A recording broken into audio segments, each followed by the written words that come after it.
महर्षि वाल्मीकि जिन्होंने रामायण जैसा महाकाव्य लिखा, वह कभी एक डाकू थे जो राह चलते लोगों को लूटते थे, लेकिन फिर समय का चक्र ऐसा बदला और उनके जीवन में एक ऐसी घटना घटी जिसने उनके जीवन की धारा को हमेशा के लिए मोड़ दिया।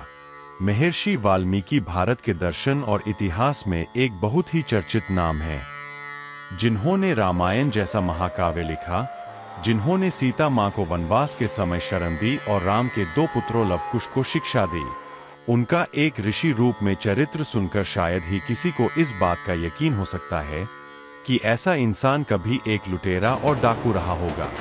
रत्नाकर नाम का एक डाकू जो राह से गुजरते लोगों पर घात लगाकर हमला करता और उन्हें लूट लेता, वो कैसे एक महान ऋषि बना और रामायण जैसे महाकाव्य की रचना की, इस वीडियो से जानते हैं।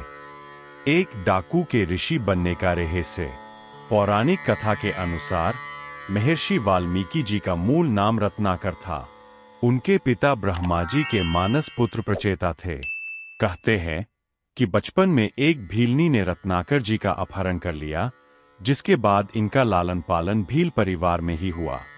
भील समुदाय गुजरबसर के लिए जंगल के रास्ते से गुजरने वाले लोगों से लूटपाट करते थे।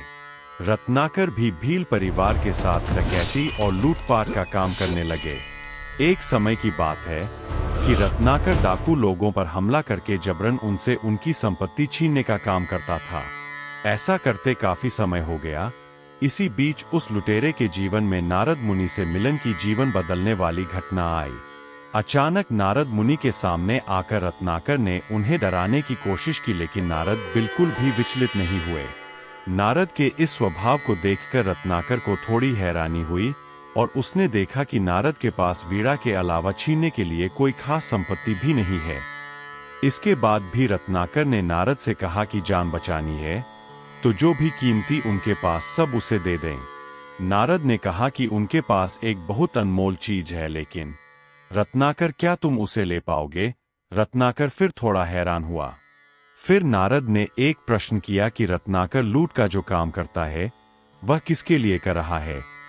उसका जवाब था अपने परिवार को सुविधाएं देने और उनका भरण पोषण करने के लिए। नारद का अगला सवाल था, तुम अपने परिवार को लोगों से धन लूट कर दे रहे हो, क्या जब इस कर्म का परिणाम आने पर भी वो परिवार तुम्हारा साथ देगा? क्या इस डकैती के कर्म में तुम्हारा परिवार तुम्हारा सहभागी है? क्या समय आने पर इस काम के लिए परिजन तुम्हारे साथ खड़ा होगा? रत्नाकर के मन में भी जिज्ञासा उठी और वह नारद को एक पेड़ से बांधकर अपने परिवार से सवाल करने गया। तब परिजनों यानी पत्नी और पिता दोनों ने साफ इनकार कर दिया कि वह भले ही लूट के धन से सुख सुविधाओं का लाभ ले रहे हैं, लेकिन डकैती के कर्म का फल रत्नाकर को अकेले ही भोगना होगा। वह इस काम में उसके सहभागी नहीं हो सकते। परिवार के जवाब से हताश निराश रत्नाकर नारद के पास वापस लौटा। उसको एहसास हुआ कि वह व्यर्थ के कामों में जीवन नष्ट कर रहा है और जिनके लिए कर रहा है वह भी उसके साथ ही नहीं। उसके अंदर बदलाव की चाह जगी और तब नारद मुनि ने डाकू रत्नाकर को राम नाम की संपत्ति के बारे में बताया। इस पर नारद जी ने उन्हें राम नाम का जाप करने का उपदेश दिया। यहाँ से शुरू हुआ रत्नाकर का आध्यात्मिक सफर। एक ऐसा सफर जिसने एक डाकू को महर्षि वाल्मीकि में बदल दिया। लेकिन रत्नाकर के मुंह से राम राम की जगह मरामरा शब्द का उच्चारण हो रहा था।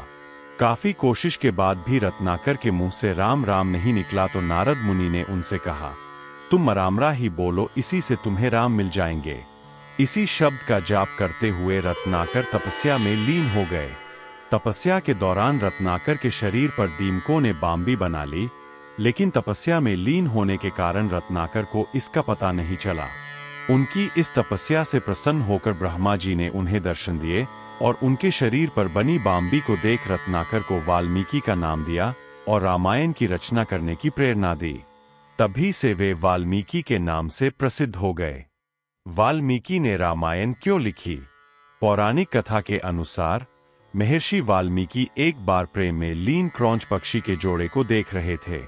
पक्षियों को देखकर महर्षि काफी प्रसन्न थे और मन ही मन सृष्टि की इस अनुपम कृति की प्रशंसा भी कर रहे थे। इसी दौरान एक शिकारी ने अपने तीर से जोड़े पर वार किया, जिससे एक पक्षी मर गया। यह देख महर्षि को बहुत क्रोध आया और उन्होंने शिकारी को संस्कृत में कहा, मां निषाद प्रतिष्ठा त्वंगम शाश्वतीय समा यत्क्रौंच मिथुनादेकम अवधीय का मोहितम। इस श्लोक को संस्कृत भाषा का पहला श्लोक माना जाता है। इसका अर्थ है कि जिस दुष्ट शिकारी ने प्रेम में लिप्त पक्षी का वध किया है उसे कभी चैन नहीं मिलेगा। हालांकि यह श्लोक बोलने के बाद वाल्मीकि सोच में पड़ गए कि आखिर ये उनके मुंह से कैसे और क्या निकल गया। उनको सोच में देख नारद मुनि प्रकट हुए और वाल्मीकि जी से कहा, यही आपका पहला संस्कृत श्लोक है। अब इसके बाद आप रामायण की रचना करेंगे। ठीक वैसा ही हुआ। महर्षि वाल्मीकि ने ही संस्कृत में रामायण की रचना की और उनके द्वारा रची गई रामायण वाल्मीकि रामायण कहलाई। आज भी हम उनको सम्मान से याद करते हैं और उनकी याद में वाल्मीकि जयंती मनाते हैं। दोस्तों, हम उम्मीद करते हैं कि आपको भगवान वाल्मीकि के बारे में जानकर अच्छा लगा होगा। यदि आपको हमारा यह वीडियो पसंद आए तो हमारे वीडियो को लाइक जरूर करें। सनातन धर्म से जुड़ी धार्मिक कहानियों की और अधिक जानकारी के लिए आप हमारे YouTube चैनल विमल एनिमेशन को जरूर सब्सक्राइब करें। अगर आप हमें अपना कोई सुझाव देना चाहते हैं या वीडियो से संबंधित आपका कोई प्रश्न हो तो नीचे दिए कमेंट बॉक्स में जरूर लिखें। जय सनातन।